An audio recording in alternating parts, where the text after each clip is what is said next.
Hello everyone. IQ nursing classes में एक बार फिर से आप सभी का स्वागत है। आज का टॉपिक है टिटनेस, जो कि कम्युनिटी सब्जेक्ट का है और सीएचओ के एग्जाम में आने वाले सीएचओ एग्जाम के लिए बहुत ही ज़्यादा इम्पोर्टेंट है। तो टिटनेस, सबसे पहला टिटनेस क्या होता है? तो tetanus it is a disease cause by bacteria. ये बैक्टीरिया से होने वाली डिजीज है। टिटनेस को एक वर्ड है जो कभी आपने नहीं सुना होगा। उसको हिंदी में उसको हिंदी में क्या बोलते हैं? आपने कभी नहीं सुना होगा। इसको बोलते हैं धनु स्तंभ। हिंदी में इसको बोलते हैं धनु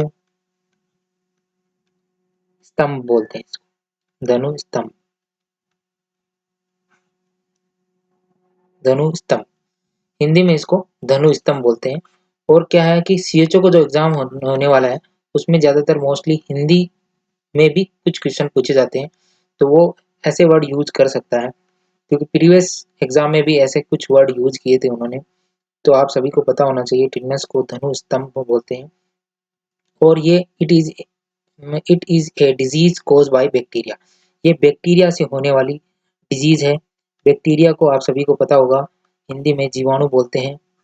बैक्टीरिया को जीवाणु बोलते हैं। Tetanus is a serious bacterial disease, bacterial infection that cause painful muscles spasm. इससे क्या है, पेनफुल मसल स्पाज्म होता है। ये वेरी इंपॉर्टेंट चीज है कि बैक्टीरियल इन्फेक्शन हो जाता है, उसके कारण पेनफुल मसल्स स्पाज्म होता है। पेनफुल मसल्स स्पाज्म होता है। ये जो लाइन है इम्पोर्टेंट है, बहुत ही ज़्यादा इम्पोर्टेंट है कि जो टिटनेस है उसके अंदर क्या होता है, पेनफुल मसल्स स्पाज्म होता है। उसके बाद में next, due to this the death rate is very high. इसके अंदर इस कारण से क्या है, डेथ रेट जो है वो बहुत ही ज़्यादा हाई है। इसके कारण जो मृत्यु दर जो होती है वो बहुत ही ज़्यादा हाई है। इसके बाद में जो कारक है इसका, वो क्या होता है, एजेंट मतलब कारक होता है हिंदी में। तो इसके क्या कारक होते हैं वो हम डिस्कशन करेंगे। तो एजेंट तो है, this disease is transmitted by Clostridium tetani. तो कोलेस्ट्रीडियम टिटनाई जो है ये इसका एजेंट है, इसका कारक है कोलेस्ट्रीडियम टिटनाई। टिटनेस के अंदर एक बार फिर से जिसको मैं अंडरलाइन कर रहा हूँ वो बहुत ही ज़्यादा इंपॉर्टेंट है, एग्जाम में पूछ सकते हैं कि टिटनाई किससे होता है, इसका एजेंट कौन सा होता है। तो कोलेस्ट्रीडियम टिटनाई करके जो है वो इसका बैक्टीरियल एजेंट है। इसके द्वारा क्या है, डिजीज स्प्रेड होती है, ट्रांसमिट होती है, which is found in free state in the environment, जो कि वातावरण में स्वतंत्र अवस्था में पाया जाता है, स्वतंत्र रूप से पाया जाता है। ये इसके अंदर इम्पोर्टेंट है, क्लोस्ट्रीडियम टिटनाई करके जो है, इसके द्वारा जो कारक है, इसके द्वारा टिटनेस जैसी बीमारियां होती है। उसके बाद में है method of transmission. Method of transmission का हिंदी में मीनिंग होता है प्रसार की विधि। प्रसार की विधि यानी कैसे ये एक दूसरे में ये फैल जाता है, कैसे ये फैलता है। It live in the spore stays in the environment and can live in the anaerobic or aerobics which without air conditions। ये क्या रहता है, वातावरण में बीजाणु अवस्था में रहता है, बीजाणु अवस्था में रहता है, बी बीजाणु बीजाणु अवस्था में रहता है, और ये एनारोबिक अवस्था में रह सकता है। एनारोबिक अवस्था में भी ये रह सकता है, ये एनारोबिक अवस्था में भी रह सकता है। ये है एनारोबिक्स, एनारोबिक्स कंडीशन में भी रह सकता है। उसके बाद में इट एक minute, it spores can be found in dust. ये जो स्पोर्स है, जो ये स्पोर्स है, ये जो बीजाणु है, जो can be found in dust, धूल के अंदर, animals, equipments, pebbles, stones, ETC any place में पाया जाता है।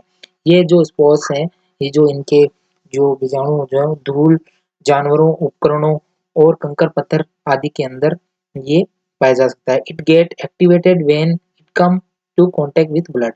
और जब ये कब एक्टिवेट हो जाते हैं, जब क्या है ब्लड के कांटेक्ट में ये आते हैं। ब्लड के जब कांटेक्ट में ये आ जाते हैं तो ये एक्टिवेट हो जाते हैं, रक्त के कांटेक्ट में आते हैं तब ये एक्टिवेट हो जाते हैं।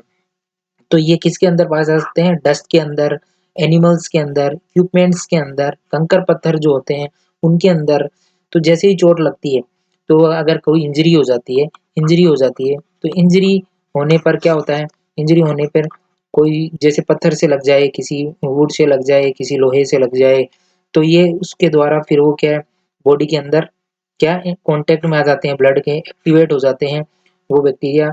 और such as road accident, cut of the body, injury, surgery, complete care. कोई भी अगर रोड एक्सीडेंट हो जाता है या कोई कट लग जाता है या इंजरी हो जाती है, सर्जरी के दौरान भी हो सकता है। तो इनके कारण क्या है, ये जो है ब्लड के अंदर एक्टिवेट हो जाता है और ये ब्लड में जा सकता है।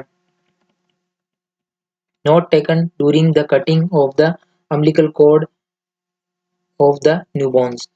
तो न्यूबॉर्न्स की जब अम्बिलिकल कॉर्ड होती है, जो मदर्स की नाल होती है, अम्बिलिकल कॉर्ड जो प्लेसेंटा से जो ये बेबी अटैच रहता है, बेबी अटैच रहता है, ये अम्बिलिकल कॉर्ड है। इसको कट करते टाइम भी अगर स्टरलाइजेशन का यूज नहीं किया गया है तो उसके दौरान भी अगर सावधानी नहीं बरती गई है तो उसके कारण भी यह क्या हो सकता है, फैल सकता है। For example, sterilisation is not done before the using scissor, blade, others surgical material.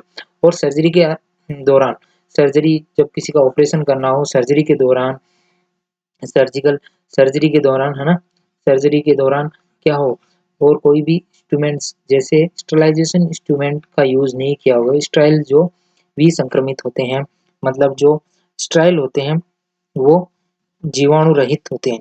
निर्जीवाणुकरण, निर्जीवाणुकरण इसको हिंदी में स्टरलाइजेशन को बोलते हैं निर्जीवाणुकरण, निर्जीवाणुकरण बोलते हैं। और जो सीजर्स मतलब जो कैंची है, ब्लेड है, वो अदर सर्जिकल मटेरियल हो गए, अगर वो स्टराइल नहीं है तो उसके कारण ये क्या हो सकता है, बॉडी में एंटर कर सकता है और टिटनस जैसी बीमारी हो सकती है। आई होप ये सभी को समझ में आ गया होगा। उसके बाद में इंट्यूबेशन पीरियड्स, जो इंट्यूबेशन पीरियड्स है वो मैंने काफ़ी बार बता चुका हूँ कि इसका जो इंट्यूबेशन पीरियड होता है वो इंट्यूबेशन पीरियड्स जो 7 से कितना दिन का होता है, 7 से 10 दिन के करीब होता है। इसका जो इंट्यूबेशन पीरियड है 7 से 10 डेज होता है। टिटनस का इंट्यूबेशन पीरियड कितना होता है, 7 से 10 डेज होता है। इसको हिंदी में क्या बोलते हैं, इसको हिंदी में इंट्यूबेशन को बोलते हैं उद्भवन काल, उद्भवन काल भी बोलते हैं। और जब कोई एजेंट बॉडी में एंटर करता है और उसके बाद में जो फर्स्ट सिम्टम दिखाई देते हैं, फर्स्ट सिम्टम जो दिखाई देते हैं उसे क्या बोलते हैं, इंट्यूबेशन पीरियड कहते हैं। तो जब बॉडी में एंटर करता है बैक्टीरिया या कोई भी जैसे क्लोस्ट्रीडियम टिटनाई बैक्टीरिया बॉडी में एंटर करता है, उसके बाद में जब ह्यूमंस के अंदर जो फर्स्ट सिम्टम दिखाई देते हैं, सिम्टम्स दिखाई देते हैं, सिम्टम्स जो दिखाई देते हैं उसके कारण जो टाइम लगता है, वो जो टाइम है वो 7 से 10 दिन का होता है। तो फर्स्ट सिम्टम जो अपीयर्स होते हैं वो 7 से 10 दिन का होता है। तो इंट्यूबेशन पीरियड 7 से 10 दिन उसका होता है। तो एग्जाम में ये क्वेश्चन पूछ सकते हैं कि टिटनेस का इंट्यूबेशन पीरियड कितना होता है, तो 7 से 10 दिन, ऐसा एग्जाम में क्वेश्चन आ सकते हैं। तो अब है क्लिनिकल सिम्टम्स और features. Features, clinical symptoms, clinical symptoms का यहाँ मतलब है कि उसके लक्षण क्या-क्या दिखाई देंगे, लक्षण इसके अंदर क्या-क्या दिखाई देंगे, सिम्पटम्स क्या दिखाएँगे। जैसे एक एग्जांपल मैंने बताया था कि जैसे पैर में कोई इंजरी लग जाती है, जैसे ये कील कील चुभ गई है पैर में, या फिर कोई अदर इंजरी हो सकती है, कंटामिनेटेड वुंड हो गया, तो वुंड के अंदर क्लोस्ट्रिडियम टेक्टी जो बैक्टीरिया है, वो वुंड के अंदर ऐसे देखो ये जो बैक्टीरिया है, ये क्लोस्ट्रिडियम टिटनी का बैक्टीरिया है, ये क्या वुंड के अंदर चला जाएगा। उसके बाद में जो टिटनस न्यूरोटॉक्सिन्स हैं वो बनने स्टार्ट हो जाएंगे और उसके कारण सीवियर हाइपर हाइपर एक्सटेंशंस, ये है सीवियर हाइपर एक्सटेंशंस। इसमें है ना बॉडी देखो कैसे हो गई है, बॉडी ऐसे अकड़ जाती है एकदम से, स्पेसिफिक कॉज द न्यूरोटॉक्सिन्स और क्लोस्ट्रिडियम टिटनाई। जब क्लोस्ट्रिडियम टिटनाई जब बैक्टीरिया अगर उसके अंदर सीवियर रूप से इन्फेक्ट कर जाता है तो सीवियर हाइपर एक्सटेंशन देखने को मिलता है पेशेंट में। ऐसी कंडीशन आ जाती है टिटनाइज के अंदर, ऐसे बॉडी टाइट हो जाती है, एकदम ओपन हो जाते हैं, हाइपर एक्सटेंशन देखने को मिलता है। और अदर सिम्टम्स मैं बताता हूँ, डायग्राम के थ्रू बताता हूँ। उसके अंदर डायग्राम के अंदर और जो सिम्टम्स है वो बता देता हूँ एक बार। जो सिम्टम्स देखने को मिलेंगे दूसरे सिम्टम्स, तो वो है आपके इंटेक सेंसोरियम, सेंसोरियम इंटेक्ट हो जाएगा, हेडेक देखने को मिलेगी, difficulty in swelling, shortness of शोर थ्रोट देखने को, इरिटेबिलिटी हो जाएगी, टॉनिक स्पाज्म हो जाएगा, प्रिवेंशन चाइल्ड इम्यूनाइजेशन, ये आपको कुछ सिम्टम दिखा। टिटनेस को जो अदर नाम है वो जो लॉक जो के नाम से भी जाना जाता है। तो लॉक जो के नाम से भी टिटनेस को जाना जाता है। तो ये क्वेश्चन एग्जाम में पूछ सकते हैं, लॉक जो ये कौन सी बीमारी है, तो ये टिटनेस ही बीमारी होती है। लोग जो इसके अंदर स्पाज्म और फेशियल्स मसल्स के अंदर स्पाज्म आ जाते हैं, इसीलिए इसको लॉक जो के नाम जाना जाता है। जो स्टिफनेस, जो स्टिफनेस है, जो ये फेशियल्स की फेस की जो मसल्स होती है ये ऐसे मूवमेंट हो जाती है, फीवर, रेस्टलेसनेस, चिल्स, ऐसे कुछ सिम्टम देखने को मिलते हैं, स्वेटिंग्स वगैरह, तो ये देखने को मिलते हैं। जैसे देखो मैंने अभी ये इसका बताया था कि ये लोग जो कैसे होता है, तो ये जो फेस की जो मसल्स है यहाँ पे, जो ये फेस की मसल्स है ये ऐसे हो जाती है पीछे की साइड में, तो इसको बोलते हैं जो स्टिफनेस या फेस लॉक जो बोल सकते हैं। जो में क्या आ जाता है, स्टिफनेस आ जाता है, स्टिफनेस, है ना, स्टिफनेस आ जाता है। तो ये आपको सिम्टम्स देखने को मिलेंगे। तो ये आप वापस मैं एक एक करके बताता हूँ। तो सबसे पहले जो सिम्टम्स है, ऑल बॉडी के अंदर जो सिम्टम्स नजर आएंगे वो क्या क्या सिम्टम्स नजर आ सकते हैं। ऑल बॉडी के अंदर, जो पूरी बॉडी के अंदर जो सिम्टम्स आएंगे, तो वो पहले फीवर आ सकता है। फीवर मतलब बुखार होता है, मैंने काफी बार बता चुका हूँ। फीवर मीन्स हिंदी में बुखार। हाई ब्लड प्रेशर यानी बीपी का बढ़ना, बीपी का इंक्रीज हो जाना, बीपी का इंक्रीज हो जाना, हाई ब्लड प्रेशर, इसको और एक टर्म में बोल सकते हैं हाइपरटेंशन भी बोल सकते हैं। हाइपरटेंशन, हाइपरटेंशन बोल सकते हैं, बीपी का बढ़ जाना हाइपरटेंशन कहलाता है। Nervous systems, nervous systems dysfunction, nervous system dysfunction हो जाता है और स्वेटिंग होने लगती है, पसीना आने लगता है, पसीना आने लगता है, ये आपको सिम्टम्स दिखेंगे। उसके बाद में जो अदर सिम्टम्स है वो बता देता हूँ मैं।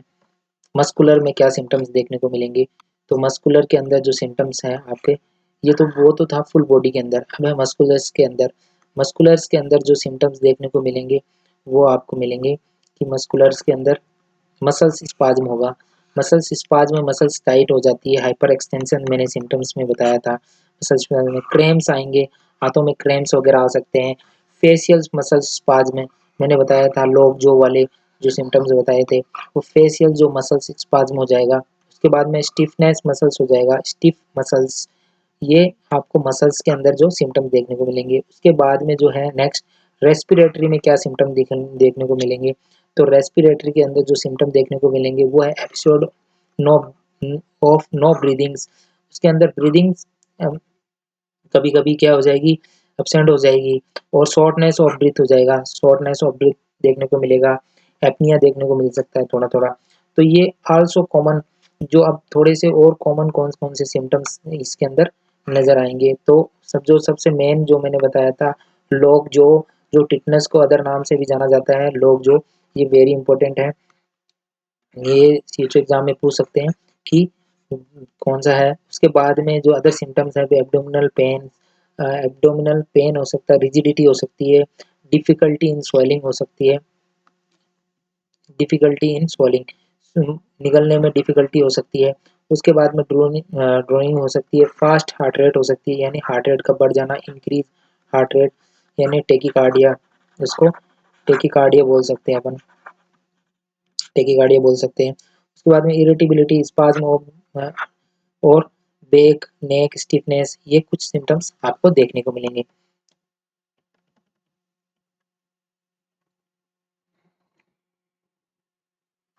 उसके बाद में इन इसके अंदर ओपिस्टोन ओपिस्टोटोनस पोजीशंस, इसके अंदर एक पोजीशन है ओपिस्टोटोनस पोजीशंस। ये जो है इन ओपिस्टोटोनस पोजीशंस, ये है कि the patient's body become bow shape due to spasm in muscles of the neck and the back. इसके अंदर जो एपिस्टोटोमस पोजीशन ये देखने को मिल सकती है। तो ये भी एग्जाम में पूछ सकते हैं, एपिस्टोटोमस पोजीशन किसके अंदर देखने को मिल सकती है। तो इसके अंदर क्या हो जाती है, body become shape due to spasm, और इसके अंदर क्या हो जाता है, स्पाज्म आ जाता है, और muscles neck back for the reason is called tetanus disease. इसके कारण इसको टिटनस डिजीज के नाम से भी जाना जाता है। इसमें क्या है, धनुष के आकार की हो जाती है, मतलब मैंने बताया था जो बॉडी जो है हाइपर एक्सटेंशन हो जाती है, जो पिछले में बताया था मैंने, अभी डायग्राम में इसकी बॉडी देखो ऐसे हो गई थी, जैसे हेड ऐसे हो गया था, पूरी बॉडी ऐसे हो गई थी। तो इसको जो है टिटनस डिजीज इसीलिए बोलते हैं इस कारण, क्योंकि ये इसको धनुष जो है बॉडी तो धनुष के आकार की हो जाती है, ऐसी हो जाती है बॉडी, इसलिए इसको धनुष स्तंभ बोलते हैं। जो धनुष स्तंभ हिंदी में नाम पड़ा है वो इसीलिए पड़ा है क्योंकि बॉडी क्या करती है, ऐसे ऐसे हो जाती है इसके अंदर, टिटनेस के अंदर, जो ऊपर वाले मैंने डायग्राम में बताया था। एक बार फिर से मैं एक बार डायग्राम बता देता हूँ कि इस देखो इस वाले डायग्राम में मैंने क्या बताया था आपको, इस वाले डायग्राम में ये बॉडी देखो ऐसे हो गई है धनुष के आकार की, इसीलिए इसका नाम धनु स्तंभ पड़ा। ये ओपिस्टोटोनस पोजीशन अवस्था है, ये ओपिस्टोटोनस अवस्था है, ये एग्जाम में पूछ सकते हैं ये कौन सी पोजीशन है, इसमें पेशेंट को क्या हो गया है, टिटनस हो गया है, तो ये पोजीशन कौन सी हो गई है, इसके अंदर क्या हो गया है, टिटनस हो गया है पेशेंट को, है ना, टिटनस हो गया है, और ये कौन सी पोजीशन है, ओपिस्टोटोनस पोजीशन है, ओपिस्टोटोनस पोजीशन अवस्था कहते हैं, इसीलिए इसका नाम धनु स्तंभ पड़ा कि ये धनुष के आकार की बॉडी हो गई है, ऐसे शेप हो गया है धनुष के आकार का। ठीक है, आई होप ये आप सभी को समझ में आ रहा होगा। तो ज़्यादा से ज़्यादा इस चैनल को लाइक करें, सब्सक्राइब करें, ऐसे ही मैं आपको ये सीएचओ एग्ज़ाम और अदर एग्ज़ाम्स के लिए पढ़ाता रहूँगा, अच्छे अच्छे टॉपिक्स को एकदम ईजी से एक्सप्लेन करूँगा जो आपको आसानी से समझ में आ जाएंगे। तो ज़्यादा से ज़्यादा प्लीज़ चैनल को लाइक करें, सब्सक्राइब करें, और कमेंट करें, अगर कुछ समझ में नहीं आया तो कमेंट में आप पूछ सकते हैं, मैं रिस्पॉन्स करूँगा जब तक हो सके। उसके बाद में है रिसस सार्डोनिक्स, रिसस सार्डोनिक्स, यह risus sardonicus, in this condition there is spasm of muscles of face, ये जो कंडीशन है वो कहलाती है रिसस सार्डोनिक्स, रिसस सार्डोनिक्स। इसके अंदर एक तो ऑर्थोपोडिनिस था, ओपिस्टोटोनस पोजीशन था, और एक ये है risus sardonicus. Risus sardonicus is this conditions there spasm in muscles of the face, face की मसल्स में स्पाज्म आ जाते हैं, फेस चेहरे की जो मांसपेशियां हैं उसके अंदर जो एंठन आ जाता है, स्पाज्म आ जाता है, जो फेस की मसल्स है उसके अंदर एंठन आ जाता है। There is a spasm in the master muscles, जो ये है मास्टर मसल्स जो होती है, ये मेसेस्टर मसल्स जो होती है, जो फेस की मसल्स होती है, मेसेस्टर मसल्स जो जो खाने को चबाने के लिए, च्यू करने के लिए काम आती है, वो मसल्स हेल्प करती है। तो उस मसल्स के अंदर क्या हो जाता है, वो ओपन नहीं हो पाता, there is the patient can not be open, जो मैंने बताया था लॉक जो हो जाता है, जो क्या हो जाता है, जो लॉक हो जाता है, लॉक जो, वो ये कंडीशन होती है, जो लॉक जो की कंडीशन आती है वो ये वाली होती है, जिसके अंदर जो है पेशेंट का माउथ ओपन नहीं हो सकता, इसीलिए इसे क्या लॉक जो और ट्रेमस, ट्रेमस भी बोलते हैं, देखो इधर नीचे बताया हुआ है, इसीलिए इसको क्या बोल सकते हैं आप, लॉक जो और ट्रेमस भी बोल सकते हैं, इसको क्या बोल सकते हैं, लॉक जो और ट्रेमस भी बोल सकते हैं।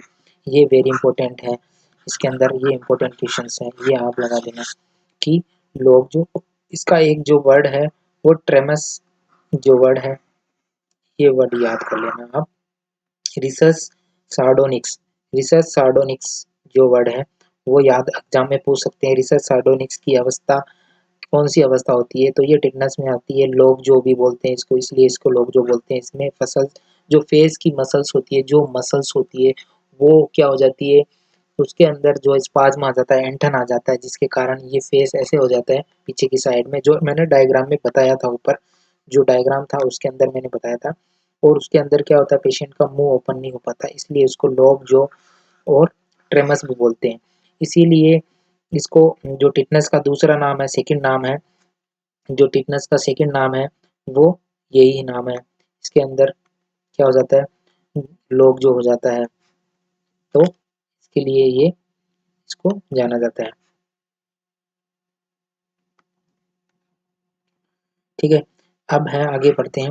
ये आप आई होप ये सबको समझ में आ गया लोग जो, और ये ट्रेमस, ट्रेमस जो है लोग जो ट्रिमस भी कहा जाता है, ट्राइसमस सॉरी ट्राइमस ट्राइसमस भी कहा जाता है। उसके बाद में नेक्स्ट है प्रिवेंशन। नेक्स्ट है आपका प्रिवेंशन। प्रिवेंशन के अंदर आपका प्रिवेंशन प्रिवेंशन का सभी मतलब जानते हैं, हिंदी में इसको रोकथाम कहते हैं। रोकथाम prevention during pregnancy TT injection are given twice an a interval 1 month. यानी जो ड्यूरिंग प्रेगनेंसी होती है, जब कोई फीमेल प्रेग्नेंट हो जाती है तो उसको दौरान ड्यूरिंग प्रेगनेंसी उसको टीटी के इंजेक्शन लगाने चाहिए, और twice eight interval of 1 month, 1 month बाद में। अगर प्रेग्नेंट का पता चल गया, प्रेगनेंसी का पता चलते ही, जैसे ही प्रेगनेंसी का पता चल जाता है, उसके बाद में प्रेगनेंसी का जैसे ही पता चलता है उसके बाद में एक इंजेक्शन लगाना है टीटी का, ठीक है। और उसके बाद में नेक्स्ट 1 मंथ बाद में जो है नेक्स्ट टीका लगाना है, ठीक है, ये लगा सकते हो। Tetanus vaccine is given by baby at 6 month 10 and 14 week by the birth combination of DPT. जो टिटनस वैक्सीन है वो जो बेबी को लगती है वो डीपीटी के साथ लग जाती है, यानी 6 वीक्स में डीपीटी का टीका लगाया जाता है। जो डीपीटी का टीका लगाया जाता है वो नॉर्मली 6 वीक में लगाया जाता है, 6 वीक में लगाया जाता है, और 6 वीक में लगाया जाता है। और कब लगाया जाता है? 6 वीक, 10 वीक, 14 वीक, ये जो तीन है, ये देखो, tetanus vaccine is given to the baby at 6 weeks, 10 week, 14 weeks at birth combination with DPT, diphtheria pertussis tetanus. तो डिप्थीरिया की लगती है, पर्टुसिस की लगती है, और टिटनस की वैक्सीन भी लगती है। तो ये टी है, ये इसका मतलब है टिटनस, तो इसके साथ में इसकी लग जाती है। उसके बाद में जो बूस्टर डोज दी जाती है वो 16 से 24 मंथ के अंदर जो डीपीटी बूस्टर डोज दी जाती है उसके अंदर भी टिटनस का वैक्सीन लग जाता है। ये टी का मतलब यहाँ टिटनस है डीपीटी में, तो इसके अंदर भी 16 से 24 के अंदर ये वैक्सीन लग जाती है। After this vaccination are given at the 5, 10 and 15 years. जब 5 साल का हो जाता है तब देते हैं। उसके बाद में 10 ईयर का हो जाता है तो देते हैं। 15 ईयर का हो जाता है तब देते हैं। तो 10, 5, 10 और 15 ईयर्स के बच्चे को बाद में टीटी की वैक्सीन दे सकते हैं। Normally A healthy person should be get this vaccine in a year of the. Normally जो हेल्थी पर्सन होते हैं, जो हेल्थी पर्सन है वो क्या कर सकते हैं, वो हर साल एक वैक्सीन ले सकते हैं। Normally the healthy person should get it vaccine once in a year, or it is necessary to vaccinated in case of the injury accident। तो 1 साल में नॉर्मली आप टीटी की वैक्सीन लगा सकते हो, लेकिन जब कभी भी आपको इंजरी हो जाए, कोई भी इंजरी हो, तब तो आपको टीटी की वैक्सीन लगानी ही लगानी है। अगर आप 1 साल में नहीं लगाते हो, 1 ईयर में या 6 मंथ में नहीं लगाते हो, तो आपको इंजरी होने पे टीटी की वैक्सीन जरूर लगानी है। उसके बाद में it is vaccine is given by intramuscular, IM दी जाती है। इंट्रामस्कुलर मतलब मसल्स में दी जाती है, जो आपके मसल्स में दी जाती है। तो आईएम का मतलब यहाँ इंट्रामस्कुलर दी जाती है, गिवन 0.5 ml। और जो ये दी जाती है वो 0.5 ml दी जाती है, 0.5 ml की डोज दी जाती है, आईएम दी जाती है, इंट्रामस्कुलर दी जाती है। आपके डेल्टोइड मसल्स पे दे सकते हैं, हाथ पे लगा सकते हैं, और बैक पे लगा सकते हैं, मतलब ग्लूटियस मैक्सिमम मसल्स में लगा सकते हैं। ये आपके आईएम लगता है, ठीक है, ये आपको ध्यान रखना 0.5 ml लगता है। इंपॉर्टेंट क्वेश्चन है कितनी डोज लगती है, तो 0.5 ml लगती है, कैसे लगती है, आईएम लगती है, तो ये आपको पता होना चाहिए। उसके बाद के अंदर ये है ट्रीटमेंट। ट्रीटमेंट के अंदर क्या आप ट्रीटमेंट दे सकते हो उसके अंदर, तो ट्रीटमेंट के लिए क्या है, उपचार में क्या क्या देना चाहिए, तो ATS anti tetanic serums, anti tetanic serums आप उसको दे सकते हो पेशेंट्स को। तो एंटी टिटनिक सीरम जो है वो कितना देना चाहिए, वो देना चाहिए 4000 से 10,000 unit. Quantity is given by through IV और आईएम। जो 4000 से कम 10,000 सॉरी 4000 से 1 लाख यूनिट कितनी दे सकते हैं, आप IV दे सकते हो या IM रूट से दे सकते हो, so that can be control. इसके द्वारा आप कंट्रोल कर सकते हो। अगर किसी को टिटनेस हो गया है और हो गया है तो उसका ट्रीटमेंट देने के लिए आपको कम से कम 4,000 यूनिट से 1 लाख यूनिट तक आप दे सकते हैं। एंटीबायोटिक लाइक पेनिसिलिन, जो एंटीबायोटिक्स है वो penicillin is given in the tetanus. जो एंटीबायोटिक देनी चाहिए वो पेनिसिलिन यूज कर सकते हैं, which control the toxic products stop growth the bacteria, जो कि बैक्टीरिया की ग्रोथ को क्या कर देती है, कम कर देती है, जो बैक्टीरिया की ग्रोथ को रोकती है, वृद्धि को रोक देती है। इसलिए आपको पेनिसिलिन एंटीबायोटिक यूज कर सकते हैं। उसके बाद में अगर पेशेंट्स को उस पे मसल्स रिलैक्सेंट दे सकते हैं, मसल्स रिलैक्सेंट इंजेक्शन दे सकते हैं, जो मसल्स स्पाज्म के लिए, जो मांसपेशी को रिलैक्स करने के लिए दिए जाते हैं। तो कुछ अगर मसल्स स्पाज्म हो रहा है तो उसे ये दे सकते हैं, हॉट वाटर बैग भी दे सकते हैं मसल्स रिलैक्सेंट के लिए, ये आप कर सकते हो। और मसल्स रिलैक्सेंट जो इंजेक्शंस है वो दे सकते हो। टिटनेस नियोनेट्रम एक कंडीशंस है, टिटनेस नियोनेट्रम, ये क्या हो जाती है, बच्चों में देखने को मिलता है। इट कोज बाय क्लोस्ट्रीडियम टिटनाई, ये भी क्लोस्ट्रीडियम टिटनाई के द्वारा ही होता है। तो नियोनेट्रम जो है बच्चों में देखने को मिलता है, Clostridium tetani. The bacterium cause by tetanus in newborns के अंदर हो जाता है। The main reason for its spread the cutting the umbilical cord, जो अम्बिलिकल कॉर्ड है, जो बच्चे की नाल है, उसको सही से कट नहीं किया गया हो, अगर स्टेराइल तरीके से कट नहीं किया हो तो बच्चों के अंदर टिटनेस हो सकता है। Cord at the time of the delivery, तो डिलीवरी के टाइम ये बच्चों में स्प्रेड हो जाता है। Non use by complete aseptic techniques, जो मैंने बताया था अभी, एसेप्टिक टेक्निक अगर यूज कर रहे हो, मतलब aseptic technique sterile technique use नहीं कर रहे हो, तो अगर उस ड्यूरिंग नवल केयर, जो आपने उसकी अम्बिलिकल कॉर्ड नाभि केयर के लिए अगर एसेप्टिक टेक्निक यूज नहीं कर रहे हो, एसेप्टिक टेक्निक यूज कर रहे हो, तो उसके कारण हो सकता है। तो इसलिए हमें जो स्टेराइल केयर करनी चाहिए, स्टेराइल इक्विपमेंट यूज करने चाहिए, तो बच्चों के अंदर भी ये बचाया जा सकता है। तो इसके प्रिवेंशन के लिए क्या करना चाहिए, pregnancy should be given A 1 month के लिए, तो वो आपको टीका लगाना ही है।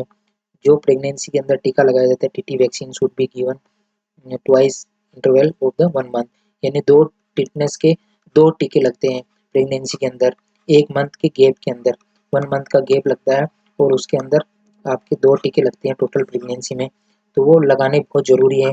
It is necessary to use aseptic techniques, और जो टेक्निक है वो एसेप्टिक टेक्निक यूज करनी चाहिए, जिससे क्या है, तो डिलीवरी के टाइम वो जो टिटनेस बच्चे के अंदर नहीं होगा। तो ये आपको ध्यान में रखना चाहिए, ठीक है। एसेप्टिक टेक्निक का उपयोग किया जाना चाहिए, जिससे क्या हो सकता है, प्रॉब्लम्स ना हो। तो ये आई होप आप सभी को ये टॉपिक इजीली समझ में आ गया होगा।